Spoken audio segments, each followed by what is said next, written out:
Welcome back दोस्तों, कैसे हैं आप सब। आज की कहानी की शुरुआत हमारी शियान के साथ होती है, जो अभी बहुत ज़्यादा ही परेशान थी और साथ ही रो रही थी, क्योंकि वो अपनी लाइफ से बहुत ज़्यादा परेशान हो चुकी थी। आखिर जिससे वो प्यार करते आ रही थी इतने सालों से, वो उनकी ज़रा सा भी वैल्यू नहीं करता था। वो उनके लिए सब कुछ करती थी, उन जो भी चीज़ उन्हें पसंद नहीं थी वो भी वो उनके लिए करके आ रही थी। पर उनका बॉयफ्रेंड येन चैन उन्हें बिल्कुल भी कोई वैल्यू नहीं करता था और उन्हें हमेशा बुली करते आ रहा था। और ऐसे ही जब एक दिन सियान घर का सफाई कर रही थी, तब गलती से उससे एक कप गिर जाता है और वो कप जो गिर गया था वो किसी और का नहीं बल्कि यूनचैन के एक्स गर्लफ्रेंड का था, जिससे वो बहुत ज़्यादा प्यार करते आ रहा था और अभी भी वो करता था। और इसी वजह से वो सियान को एक थप्पड़ लगा देता है और उसे बुली करते हुए कहता है कि तुम्हारी इतनी हिम्मत हो गई है जो तुम मेरे प्यार का निशानी भी इस तरह से मिटा रही हो। मेरे लाइफ में आकर तो तुमने मेरे लिए प्रॉब्लम क्रिएट कर ही दी है, पर अब तुम हद पार कर रही हो। पर अब सियान बहुत ज़्यादा बर्दाश्त कर चुकी थी।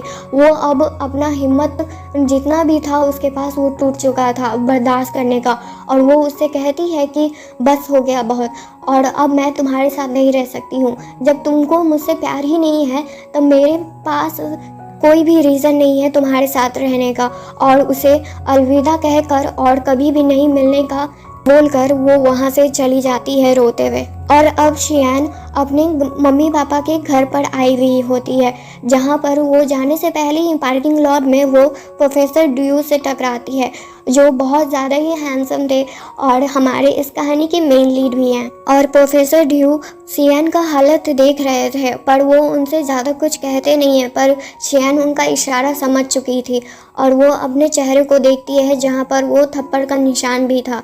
और अपने पेरेंट्स से मिलने से पहले वो थोड़ा सा मेकअप भी करती है, पर वो निशान इतना आसानी से छुप नहीं सकता था। और जब वो अपने पेरेंट्स को बताती है कि उसने अपने फियांसे से ब्रेकअप कर लिया है, तब ये बात सुनकर उनकी मॉम उन पर बहुत ज़्यादा ही गुस्सा कर रही थी और डैड भी उन पर गुस्सा कर रहे थे, पर वो उनका रीज़न जानना चाहते थे पहले। पर उनकी मॉम उन्हें सुनाते हुए कहती हैं कि तुम इतनी बड़ी हो गई हो और तुम्हारा बचकाना हरकत अभी तक नहीं गया है। ये शादी कोई गुड्डे गुड़िया का खेल नहीं है जो तुम्हारा मर्जी जब चाहे वो उसको तोड़ सकती हो। पर अब शियान बहुत ज़्यादा बर्दाश्त कर चुकी थी। उसकी मॉम को उसका हालत नहीं दिख रहा था, बल्कि बस ये दिख रहा था कि वो शादी क्यों नहीं की है अभी तक और अपने रिलेशनशिप में इतना प्रॉब्लम क्यों क्रिएट कर रही है। पर अब शियान अपना चेहरा दिखाती है अपने मॉम डैड को, जहाँ पर वही थप्पड़ का निशान था, और कहती है कि इतना बर्दाश्त मैंने उतने सालों से करते आ रही थी, पर अब उसने हद पार कर दी थी मेरे पर हाथ उठाकर। ऐसी कोई भी लड़की नहीं होगी जो इतना कुछ सह सकती है। और ये सब कहकर शियान वहाँ से चली जाती है और पार्किंग लॉट में आकर वो अपने लाइफ के बारे में सोचकर ही बहुत ज़्यादा रो रही थी। और तभी वहाँ पर प्रोफेसर ड्यू आते हैं।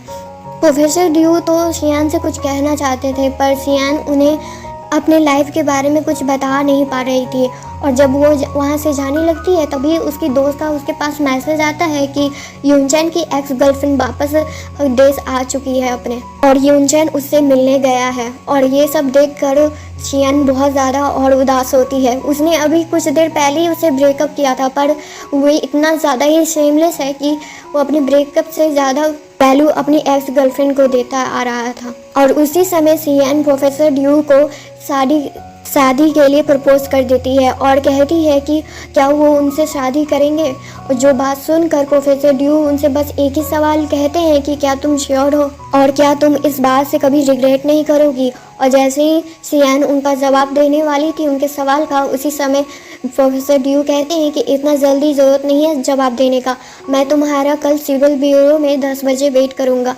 अगर तुम वहाँ पर आ गई तब मैं तुम्हारे तरफ से हाँ समझूंगा।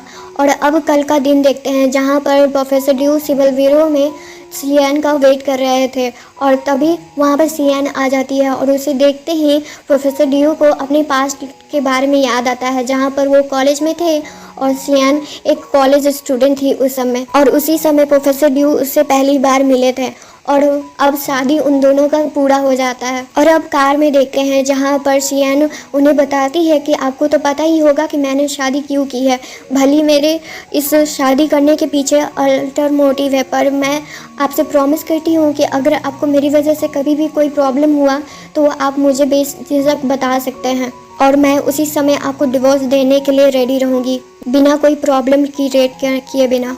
पर प्रोफेसर ड्यू शियान को अपना बनाया हुआ खुद का डिज़ाइन का बनाया हुआ अंगूठी उन्हें पहन देते हैं और कहते हैं कि मैं तुमसे शादी करके कभी भी रिग्रेट नहीं करने वाला हूँ। और ये बात सुनकर शियान बहुत ज़्यादा खुश होती है। शियान को एक बात पता नहीं था क्योंकि प्रोफेसर ड्यू उनसे बहुत पहले से ही प्यार करते आ रहे थे, पर उनके कारण ही अभी तक वो उनसे अपना दिल का बात नहीं कह पा रहे थे। पर अब प्रोफेसर ड्यू बहुत ज़्यादा ही खुश थे क्योंकि अब शियान उनकी वाइफ बन चुकी थी और शियान उस यूनचैन को तो सबक सिखा कर रहेगी क्योंकि उसने जो उसकी लाइफ को हेल बना के रखा था वो उसे इतना आसानी से छोड़ने वाली नहीं है। और इधर दूसरी साइड देखते हैं जहाँ पर यूनचैन अपने फ़ोन में देख रहा था कुछ, पर तभी वहाँ पर उसका दोस्त आता है और वो उससे चिढ़ाते हुए कहता है कि तुम किसका वेट कर रहे हो, अपनी एक्स का या अपनी फियांसे का। और जिस पर यूनचैन उससे कहता है कि मैं अपने एक्स का भला क्यों वेट करूँगा और ना ही मैं अपनी फियांसे का वेट कर रहा हूँ, वैसे भी वो मैं जानता हूँ कि वो मुझसे कितना प्यार करती है, अभी तो मुझसे लड़के गई है लेकिन फिर मेरे पास ही वापस आएगी। पर ये कॉन्फिडेंट देखकर यूनचैन के दोस्त उनसे कहते हैं कि मैं जानता हूँ कि तुम अपनी एक्स से अभी भी प्यार करते आए हो, पर मैं तुम्हें एडवाइस देता हूँ कि तुम अपने एक्स के बारे में भूलकर अपने प्रेजेंट पर ध्यान दो, नहीं तो तुम्हारी होने वाली वाइफ भी तुम्हें छोड़कर चली जाएगी। पर ये बात सुनते ही यूनचैन उससे कहता है कि वो मुझसे बहुत प्यार करती है और वो मुझे छोड़ के जाने का हिम्मत भी नहीं कर सकती है, चाहे मैं उसके साथ कैसा भी बिहेव करूँ।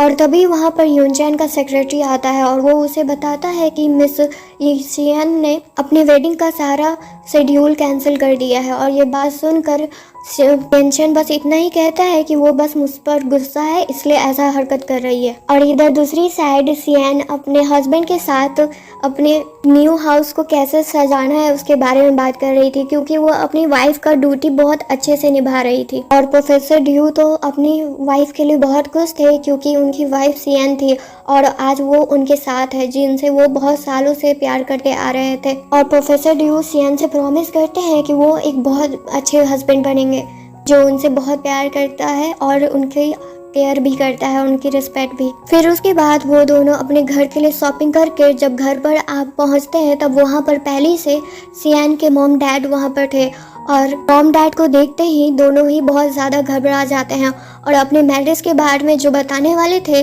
अभी उन लोग उन मॉम डैड से छुपाते हैं और अभी उन्हें कुछ भी नहीं बताते हैं।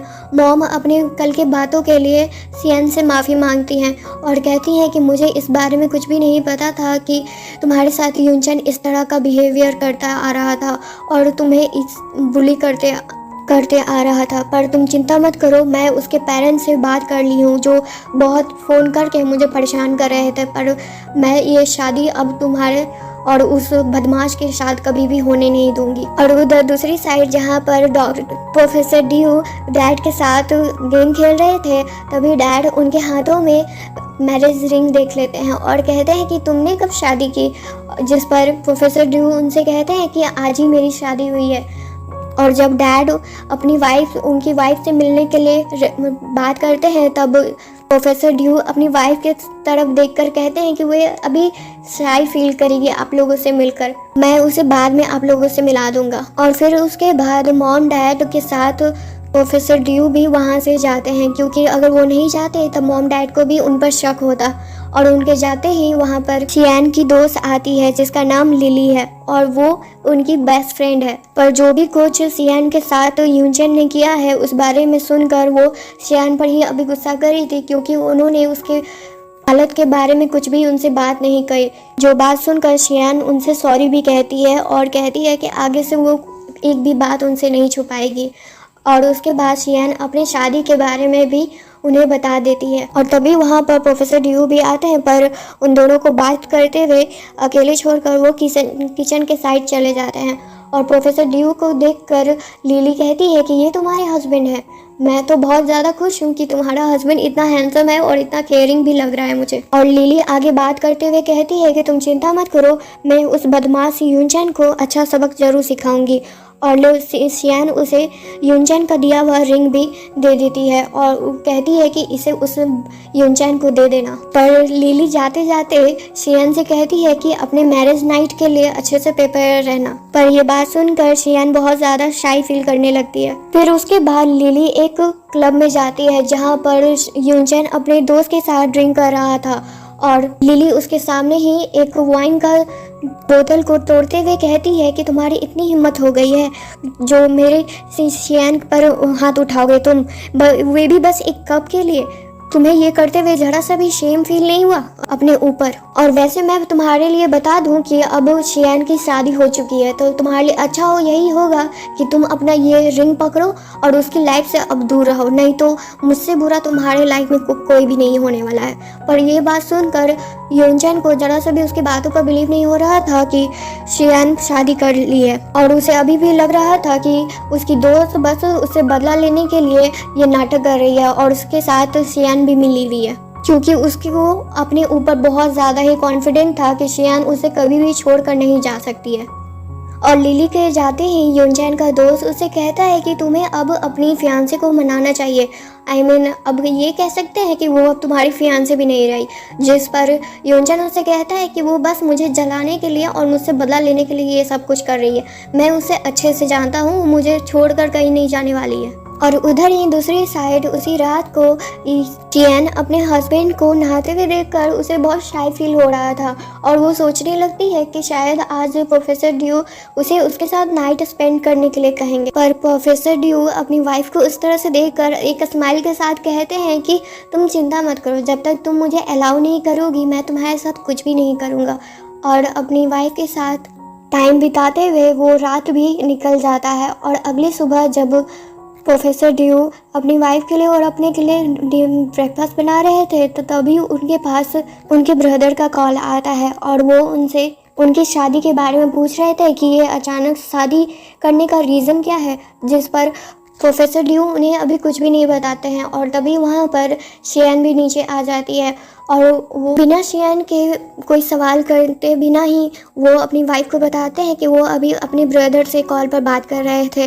और ये सब कुछ देखकर शियान को अपने पास्ट के बारे में याद आता है जहाँ पर यूनचैन उससे कोई वैल्यू नहीं देता था और जब वो ऐसा कुछ सवाल उससे पूछती भी थी तब वो उसे बस अपनी लिमिट में रहने के लिए कहता था। और अब प्रेजेंट में वो अपने ब्यूटीफुल मैरिज लाइफ को जीते हुए बहुत ज़्यादा ही खुश थी वो। और प्रोफेसर ड्यू भी उससे बहुत प्यार करते थे। और इधर यूनचैन बस अपनी फियांसे को याद कर कर बहुत ज़्यादा इरिटेट हो रहा था, पर वो ये बात मानने को रेडी ही नहीं था कि वो जाकर उससे माफ़ी मांगेगा। और दूसरी साइड ड्यू और शियान अपने काम पर जाने के लिए रेडी हो रहे होते हैं और जब प्रोफेसर ड्यू उनके कैफ़े पर उनको छोड़ते हैं तब शियान के कलीग्स उनसे पूछते हैं कि आखिर वो हैंडसम आदमी कौन था। जिस पर शियान उन्हें कहती है कि वो मेरा कोई बॉयफ्रेंड नहीं बल्कि मेरे हस्बैंड है। और ये बात सुनकर उनके कलीग्स उनके लिए बहुत ज़्यादा खुश भी थे और साथ ही हैरान भी। और तभी शियान के पास एक पार्सल आता है जिसमें वही कप था जो फूटने के बाद यूनचैन ने उस पर हाथ उठाया था और वो पार्सल वो उसके ऑफिस में भिजवा देती है जहाँ पर उसका दोस्त यूनचैन का उसे वो कप दिखाता है। उसे तो लग रहा था कि ये गिफ्ट शियान के तरफ से माफ़ी मांगने का तरीका है उसके तरफ से, पर जब वो कप को देखता है तब वो बहुत ज़्यादा गुस्सा हो जाता है वही मोमेंट को याद करके जब उसने उस पर हाथ उठाया था और वो गुस्से में वो कप को फोड़ देता है। पर उसका दोस्त बताता है कि तुम जितना चाहे इस कप को तोड़ सकते हो क्योंकि तुम्हारी एक्स फियांसे ने तुम्हारे लिए बहुत सारे भेजे हैं। और तभी वहाँ पर शू आती है और ये यूनचैन की एक्स गर्लफ्रेंड थी। और शू यूनचैन के सामने अच्छे से एक्टिंग करते हुए कहती है कि मैं जानती हूँ कि मेरी आने की वजह से शियान और तुम्हारे बीच इस प्रॉब्लम क्रिएट हो गया है, पर मैं चाहती हूँ कि मैं उसके सामने जाकर तुम्हारे लिए माफ़ी मांगूं और उसके बाद शायद शियान तुम्हें माफ़ कर दे। और उधर ही दूसरी साइड कैफ़े में एक बहुत बड़ा ऑर्डर आता है शियान के लिए जिसमें उसे पर डे उसे 500 कप कॉफ़ी सेल करना था एक कंपनी को और वो ऑफ़र पाकर वो बहुत ज़्यादा खुश थी। और उसी समय वहाँ पर यूनचैन के मॉम डैड भी आते हैं यूनचैन की तरफ से माफ़ी मांगने के लिए।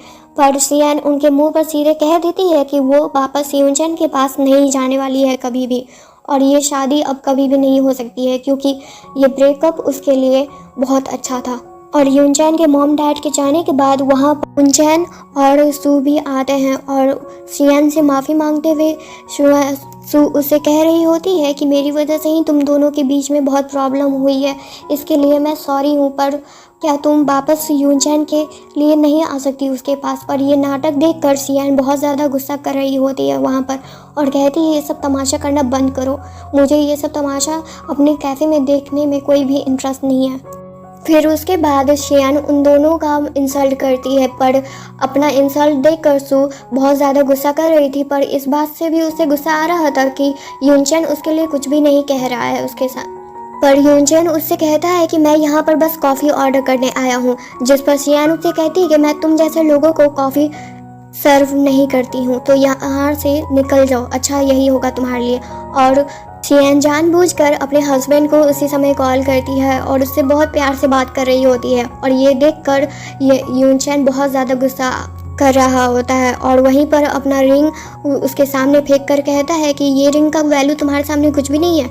जिस पर सियान उसे कहती है कि हाँ तुमने यही समझा है तो समझो, क्योंकि मैं यही समझती हूँ, तुम्हारा मेरे सामने कोई वैल्यू नहीं है। फिर उसके बाद सियान और प्रोफेसर ड्यू को एक अम्यूज़मेंट पार्क में देखते हैं जहाँ पर वो दोनों एक दूसरे के साथ टाइम स्पेंड कर रहे होते हैं, और आज का सारा किस्सा सियान प्रोफेसर ड्यू को बताती है। जिस पर प्रोफेसर ड्यू कहते हैं कि तो तुमने मुझे जानबूझ के कॉल किया कि ताकि तुम अपने एक्स बॉयफ्रेंड को इरिटेट कर सको। जिस पर सियान उससे सॉरी कहती है और ये भी उससे कहती है कि आगे से ऐसा कुछ भी नहीं होगा, और ये प्रॉमिस है उसके तरफ से। फिर उसके बाद प्रोफेसर ड्यू भी उसे माफ़ कर देते हैं, जिस पर सियान बहुत ज़्यादा खुश होती है उनसे। और यही सब किस्सा वो अपनी दोस्त को भी आज घर पर बताती है कि उन दोनों का यानी प्रोफेसर ड्यू और सियान का रिलेशनशिप कैसे आगे बढ़ रहा है। पर इतना स्लो उनका ट्रेन को देखकर लिली उनसे कहती है कि तुम दोनों थोड़ा धीरे नहीं चल रहे हो, मुझे तो लगता है कि प्रोफेसर ड्यू तुम्हें बहुत टाइम पहले से ही प्यार करते थे। और ये बात सुनकर उसे बस अपने कुछ पास का मोमेंट याद आता है जहाँ पर वो प्रोफेसर ड्यू के साथ थी, और इधर दूसरी साइड उसी रात को देखते हैं जहाँ क्लब में यूनचैन अपने फ्रेंड के साथ ड्रिंक कर रहा था और पीठ पीछे बैठकर बस सियान का बुराई कर रहा था कि वो कैसे किसी और के साथ शादी कर सकती है। मुझे तो इस बात पर बिलीव ही नहीं हो रहा है। जिस पर उसका दोस्त कहता है कि तुमने बस सियान को फॉर ग्रांटेड ले लिया था, इसलिए तुम्हारे साथ ये सब कुछ हो रहा है। भला कौन तुम्हारे साथ रहेगा जो तुमसे 10 सालों से प्यार करते आ रही थी बस, और तुम उसे बस इंसल्ट करते आ रहे थे और ना कोई भी वैल्यू उसका करते थे तुम। और वैसे तुम्हारे लिए अच्छा यही होगा कि तुम भी उसे भूलकर अपनी लाइफ में आगे बढ़ो। पर इस बात से यूनचैन साफ मना कर देता है। और अगले दिन देखते हैं जहाँ पर सियान के कलीग्स अपने काम के पर बहुत ज़्यादा ही मेहनत कर रहे थे, और उन सब के जाने के बाद वहाँ पर एक लेडी आती है जो सियान के साथ अच्छे से बिहेव नहीं कर रही थी और उसके कैफ़े का इंसल्ट करते हुए कहती है कि भला तुम्हारे कैफ़े से मेरे हस्बैंड ने इतने सारे ऑर्डर क्यों किए। और तभी वहाँ पर उनके हस्बैंड भी आते हैं, और ये वही पर्सन थे जो 500 कप कॉफ़ी पर डे का ऑर्डर दिए थे। पर उनकी वाइफ को शक हो रहा था कि ये कोई उनके हस्बैंड की कोई मिस्ट्रेस है जिसके साथ वो मिलकर उन्हें धोखा दे रहे हैं। पर तभी वहाँ पर प्रोफेसर ड्यू भी आते हैं और कहते हैं कि ये मेरी वाइफ है। आज सभी अंदर एक साथ बैठते हैं और यहाँ पर हमें पता चलता है जो पर्सन सियान के कैफ़े में ऑर्डर दिए थे वो कोई और नहीं बल्कि प्रोफेसर ड्यू के बिग ब्रदर हैं, और उनके बगल में जो बैठी हैं वो उनकी सिस्टर इलो हैं। और इन सब से मिलकर सियान बहुत ज़्यादा खुश थी, और सिस्टर इलो अपने बिहेवियर के लिए सियान से माफ़ी भी मांगती है। जिस पर सियान उन्हें कहती है कि कोई बात नहीं, बस आपको मिसअंडरस्टैंडिंग हो गया था जो अब क्लियर हो चुका है। और आगे प्रोफेसर ड्यू अपने बिग ब्रदर से कहते हैं कि इस बारे में प्लीज़ पेरेंट्स को नहीं बताने को। और ये बात सुनकर सियान को थोड़ा शक हो रहा था, और जब वो दोनों घर पर पहुंचते हैं तब प्रोफेसर ड्यू उनसे कहते हैं कि मैं जानता हूं कि तुम मुझ पर शक कर रही हो, आखिर क्यों मैं अपने पेरेंट्स को हमारी शादी के बारे में नहीं बता रहा हूँ। पर सियान उनसे कहती है कि कोई बात नहीं, आपका कोई रीज़न होगा इसलिए आप अभी कुछ नहीं बता रहे हैं। मैंने भी तो अपने पेरेंट्स से अभी कोई भी बात नहीं की है हमारी शादी के बारे में, और जब भी आपको कंफर्टेबल फील हो तब आप मुझे बता सकते हैं। और ये बात सुनकर प्रोफेसर ड्यू बहुत ज़्यादा खुश हो जाते हैं कि शियान उन पर बहुत ज़्यादा बिलीव करती है। और जैसे शियान उन्हें किस करने वाली थी तभी पेरेंट्स गेट खोलते हैं और उन दोनों को उस हालत में देख लेते हैं। फिर फाइनली मॉम डैड को पता चल जाता है कि शियान और प्रोफेसर ड्यू एक दूसरे से शादी कर लिए थे। पर मॉम अभी भी अपनी बेटी के लिए यानी शियान के लिए परेशान थी। उन्हें लग रहा था कि शियान ने बहुत जल्दी में बिना सोचे ये शादी कर ली है, अपने पास रिलेशन के बारे में सोचकर और अपनी मॉम के प्रेशर देने के कारण।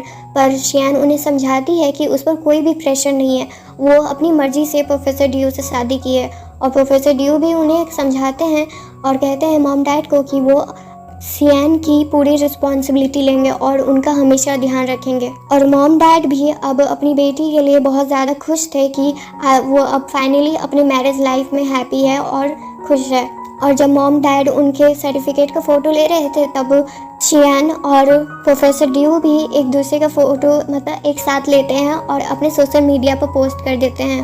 और दूसरी साइड बस यूनचन अभी यही सोच रहा था कि वो अपनी फियांसे यानी एक्स फियांसे को कैसे मना सकता है, क्योंकि उसे अभी भी लग रहा था कि वो अभी थोड़ा भी शियान का ख्याल रखेगा तब उसके पास वो दौड़ी दौड़ी आ जाएगी।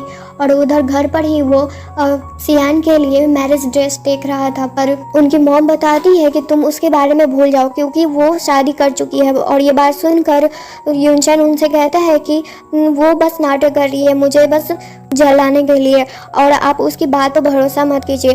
तब मॉम उनसे कहती है कि क्या ऐसा कोई नाटक होगा जब उसके पेरेंट्स भी उसके नाटक में शामिल होंगे। और ये बात सुनकर कि उनके मॉम डैड भी ये शादी को एक्सेप्ट कर चुके हैं तब उनका हालत ख़राब होने लगता है और वो जल्दी में वहाँ से चले जाते हैं। पर मॉम उनके दोस्त को कॉल करके उनका ध्यान रखने के लिए कहती हैं। और इधर दूसरी साइड जब यूनचन शियान और प्रोफेसर ड्यू को एक साथ देखता है तब वो उन दोनों पर बहुत गुस्सा करने लगता है और उसका हस्बैंड का इंसल्ट भी करता है। पर शियान उस पर चिल्लाते हुए कहती है कि तुम्हारी हिम्मत कैसी हुई मेरे हस्बैंड पर उंगली उठाने की और उसका इंसल्ट करने की। और तभी वहाँ पर लिली और यूनचैन के दोस्त भी आते हैं और वो दोनों यूनचैन को वहाँ से लेकर जाते हैं। और उसके जाते ही प्रोफेसर ड्यू अपनी वाइफ शियान से पूछते हैं कि तुमने जो अभी कहा क्या वो तुम दोबारा कुछ कह सकती हो, क्योंकि उन्हें बहुत अच्छा लग रहा था कि शियान ने उनका डिफेंड किया है। और इधर दूसरी साइड कार में बंद होकर यूनचैन बहुत ज़्यादा चिल्ला रहा था और अपने दोस्त पर गुस्सा करते हुए कहता है कि मुझे जाने दो, मुझे शियान के पास जाना है। पर लिली उससे कहती है कि तुम्हारी हिम्मत भी कैसे हुई, इतना कुछ करने के बाद भी तुम ये शियान के पास वापस आना चाहते हो। तुम्हें उस समय नहीं दिखा जब वो तुमसे 10 सालों तक प्यार करते आ रही थी और तुम उसे बस इग्नोर और उसका इंसल्ट उसे बुली करते आ रहे थे। किसी ने सही कहा है, इंसान को खोने के बाद ही दूसरे इंसान का वैल्यू समझ में आता है। और अब अगले दिन यूनचैन अपने ऑफिस में प्रोफेसर ड्यू के बारे में जांच कर रहा था और उसे पता चलता है कि प्रोफेसर ड्यू बस एक कॉलेज में यानी यूनिवर्सिटी में एक प्रोफेसर है। तब वो इस बात से भी ज़्यादा गुस्सा होता है कि वो सिर्फ एक मामूली सा प्रोफेसर है और मेरे सामने मेरी शियान को मुझसे दूर करने चला है। और उसकी हिम्मत भी कैसे हुई कि शियान को अपनी वाइफ बनाने का। और उधर दूसरी साइड जब प्रोफेसर ड्यू अपने घर के लिए कुछ सामान लेकर घर जा रहे थे तभी रास्ते में वहाँ पर यूनचैन उन्हें मिलता है और उसे देखते ही यूनचैन उसका इंसल्ट करते हुए कहता है कि तुम्हारी औकात क्या है जो तुम शियान के हस्बैंड कहने के लायक भी हो। तुम्हें पता भी है कि शियान मुझसे पूरे 10 सालों से प्यार करते आ रही है, उसे हर एक चीज़ पता है कि मुझे क्या पसंद है क्या नहीं पसंद है और वो मेरे लिए कुछ भी करने को हमेशा से तैयार थी। जिस पर प्रोफेसर ड्यू उससे पूछते हैं कि क्या तुम्हें ये पता है कि तो शियान को क्या पसंद है, उसे कहाँ जाना पसंद है, उसे क्या चीज़ नहीं पसंद है। जिसके पास जो बात सुनकर यूनचैन के पास कोई भी जवाब नहीं था और उन दोनों को लड़ते हुए यूनचैन का दोस्त और लिली भी देख लेते हैं और लिली शियान को कॉल करती है। फिर उसके बाद शियान यूनचैन से पूछती है कि आखिर तुमने प्रोफेसर ड्यू को क्या कहा, जिस पर यूनचैन उससे कहता है मैंने क्या ही कह दिया उससे, मैंने बस उसका इंसल्ट किया है कि उसकी कोई औकात नहीं है तुम्हारा हस्बैंड कहने लायक।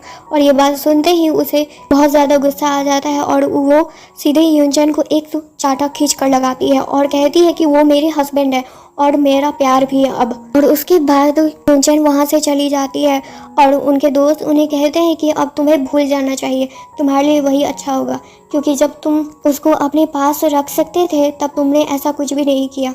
और उसी रात को देखते हैं सियान पूरी जगह पर डॉक्टर डियो को खोज रही होती है क्योंकि वो उसके बाद से उनसे बात नहीं कर पा रही थी और क्योंकि उनका कॉल नहीं लग रहा था और उन्हें डर लगने लगा था कि ये सब होने के कारण से कहीं डॉक्टर डियो उन्हें छोड़कर चले तो नहीं गए।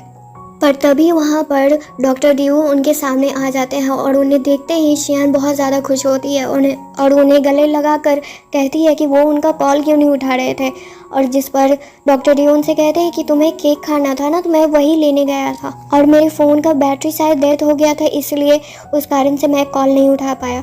और सियान उन्हें यूनचैन की तरफ से उनसे माफ़ी मांगती है जो भी यूनचैन ने उन्हें कहा था उसके लिए। पर प्रोफेसर डियो उनसे कहते हैं कि तुम उस जैसे इंसान के लिए क्यों माफ़ी मांग रही हो, वैसे भी मैं उस जैसे इंसान से घबराता नहीं हूँ, मैं तुमसे बहुत प्यार करता हूँ और मैं ये बात जानता हूँ कि तुमसे भी मुझसे बहुत प्यार करती हो सियान। और अब घर पर देखते हैं जहाँ सियान अपना केक को एंजॉय कर रही थी और तभी वहाँ पर प्रोफेसर डियो आते हैं और सियान उनसे कहती है कि वो बहुत ज़्यादा खुश है और बहुत लकी है क्योंकि वो उसके हस्बैंड प्रोफेसर डियो है। और फिर उसके बाद सियान उन्हें किस करती है और यहीं पर हमारी स्टोरी एंड हो जाती है। थैंक यू दोस्तों यहाँ तक ये स्टोरी सुनने के लिए। अगर आपको ये वीडियो पसंद आई हो तो प्लीज़ इसको लाइक एंड सब्सक्राइब जरूर कीजिएगा। अगर कोई मिस्टेक हो गई हो वीडियो एक्सप्लेनेशन में तो प्लीज़ उसके लिए सॉरी, और मैं आगे भी अपने वीडियोज़ पर और मेहनत करूँगी। थैंक यू दोस्तों वीडियो देखने के लिए।